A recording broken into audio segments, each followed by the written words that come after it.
গতকাল আমি লক্ষ্য করেছি জনাব তারেক রহমান উনি একটি বক্তব্য দিয়েছেন। উনি বক্তব্যে বলেছেন যে আসলে প্রার্থী মুখ্য নয়, মুখ্য হচ্ছে প্রতীক, প্রতীকটাই হচ্ছে মুখ্য। এই বক্তব্যটা সিরিয়াসলি প্রবলেমেটিক একটা বক্তব্য। ওনার মতো একজন রাষ্ট্র প্রণেতা যিনি হতে যাচ্ছেন বা হবেন মনে করছেন, ওনার জায়গা থেকে এই বক্তব্যটা হাইলি প্রবলেমেটিক একটা বক্তব্য।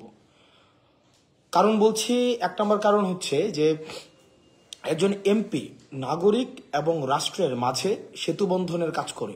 প্রতীক কিন্তু নাগরিক এবং রাষ্ট্রের মধ্যে কোনো সেতুবন্ধনের কাজ করে না। প্রতীক একটা সিম্বলিক জায়গা, একটা অর্নামেন্টাল জায়গা, প্রতীকের যে বিষয়টা। তো উনি বলছেন যে প্রতীককে ভোট দেওয়ার জন্য প্রতীকটাকে উনি মুখ্য করছেন। এখন একটা প্রতীকের মধ্যেও যদি একটা অযোগ্য প্রার্থী থাকে, যে ব্যক্তি অযোগ্য, যে ব্যক্তির অপ্রকৃতস্থ, দুর্নীতিগ্রস্ত, আমরা অতীতের সংসদগুলোতে যেটা দেখেছি যে আসলে আমরা এমনও দেখেছি যে শুধুমাত্র দলীয় আনকন্ডিশনাল অনুগত্যের জন্যই, যাদের হয়তো এলাকায় কোনো ধরনের সম্পৃক্ততা নেই, তারাও অনেকে প্রার্থী হয়েছেন দলীয় প্রতীকে। তো এখন আমি যদি এমন একজন প্রার্থীকে নির্বাচিত করি যার জনগণের সাথে সম্পৃক্ততা নেই, কিন্তু ওই প্রতীকটাকেই শুধুমাত্র হোল্ড করে আমি তাকে সংসদে পাঠালাম, কিন্তু সে যদি যোগ্য না হয়, সে যদি জেনুইনলি রিপ্রেজেন্ট না করতে পারে, আমি তো আসলে আমার রিপ্রেজেন্টেটিভ নির্বাচন করছি, তাই না? সে যদি প্রক্সি হয়ে যায় দলের কাছে, তাইলে সেটা হচ্ছে জনগণের প্রকৃত রিপ্রেজেন্টেশন সংসদে আসলে কখনোই সম্ভব না, নাম্বার ওয়ান। তাইলে আমার জনগণের সাথে রাষ্ট্রের যে ব্রিজ, এই ব্রিজ কিন্তু কোনো প্রতীক করে না, সেটা করে প্রার্থী। তার মানে আমি যদি ভোট দিতে চাই, আমার এই জুলাই পরবর্তী সময়ে আমার মূল যেই লক্ষ্যটা হওয়া উচিত সেটা হচ্ছে প্রার্থীটা কেমন।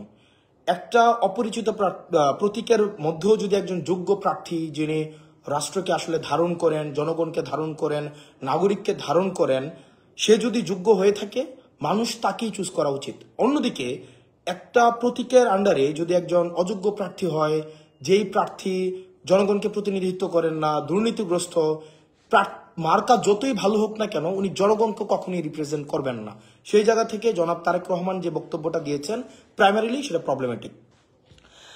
দুই নাম্বার যে জায়গাটা, সেটা হচ্ছে যে আমরা আসলে যদি শুধুমাত্র প্রতীক দেখেই হচ্ছে ভোট প্রদান করি, সেক্ষেত্রে যেটা হবে, আমরা কখনোই প্রপার রিপ্রেজেন্টেটিভ নির্বাচন করতে পারবো না।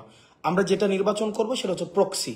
300 আসনে, মানে 300 আসনে আমরা 300টা প্রক্সি ক্যান্ডিডেট নির্বাচিত করব। যেমন এটা খুব সহজ ছিল বিষয়টা, যেমন উনি যেটা বলেছেন এটাকে এইভাবেও করতে পারতেন।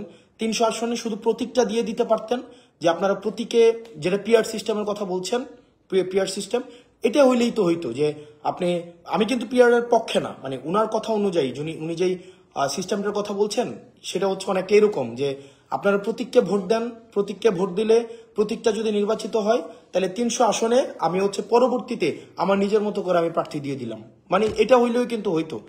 আপনার যদি 300 আসনের মধ্যে শুধুমাত্র প্রতীক দেখেই মানুষ ভোট দেয়, প্রতীকটাকে যদি উনি মুখ্য মনে করে, তাহলে সেক্ষেত্রে তো আসলে আলাদা করে প্রার্থী দাঁড়ানোর দরকার ছিল না। প্রতীকটাই যদি মুখ্য হয়ে যায়, প্রার্থী যদি গৌণ হয়ে যায়, তাহলে এটা কিন্তু প্রেসিডেন্সিয়াল সিস্টেমের মতো এটা হইলেই তো হইতো। তাহলে আলাদা করে আসলে আমি কোনো রিপ্রেজেন্টেটিভ নির্বাচন করছি না, আমি আসলে কিছু প্রক্সি, আমার কিছু দলীয় স্পোক্স পার্সন নির্বাচন করছি, যারা আমার পার্টির প্রতি আনকন্ডিশনাল এলিজিয়েন্স দেখাবে।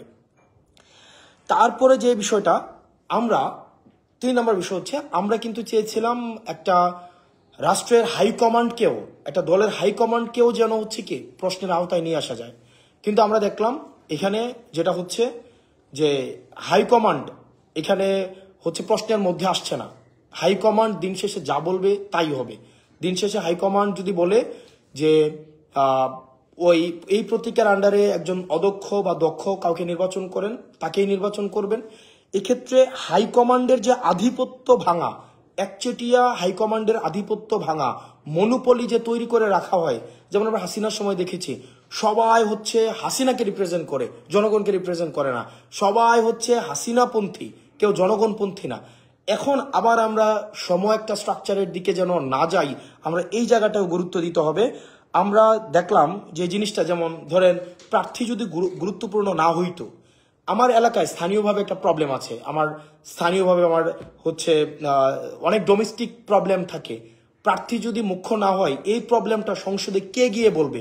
প্রতীক কি সংসদে গিয়ে বলতে পারবে? প্রতীক তো সংসদে গিয়ে এটা বলতে পারবে না, বলতে হবে প্রার্থী।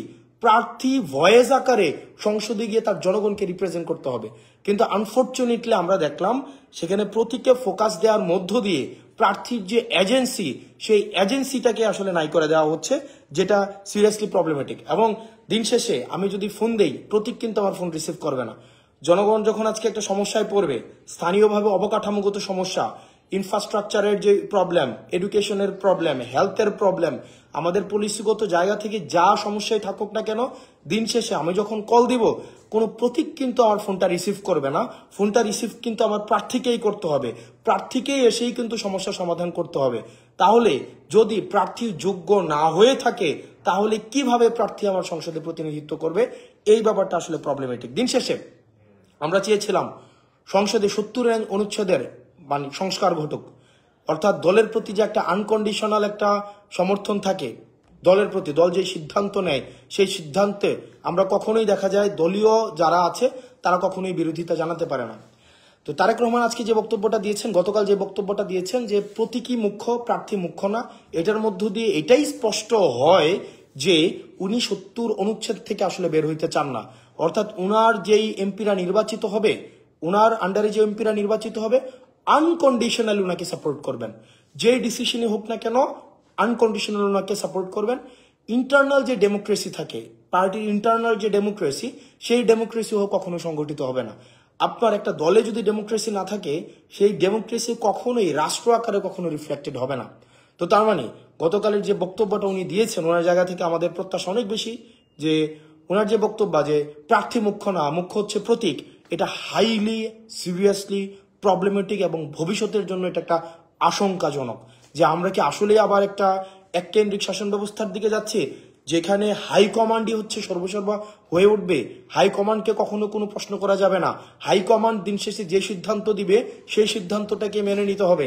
হাইকমান্ড দল নিয়ে যে সিদ্ধান্ত নিবে, সেই সিদ্ধান্তটাকে আসলে আমাদের মানতে হবে।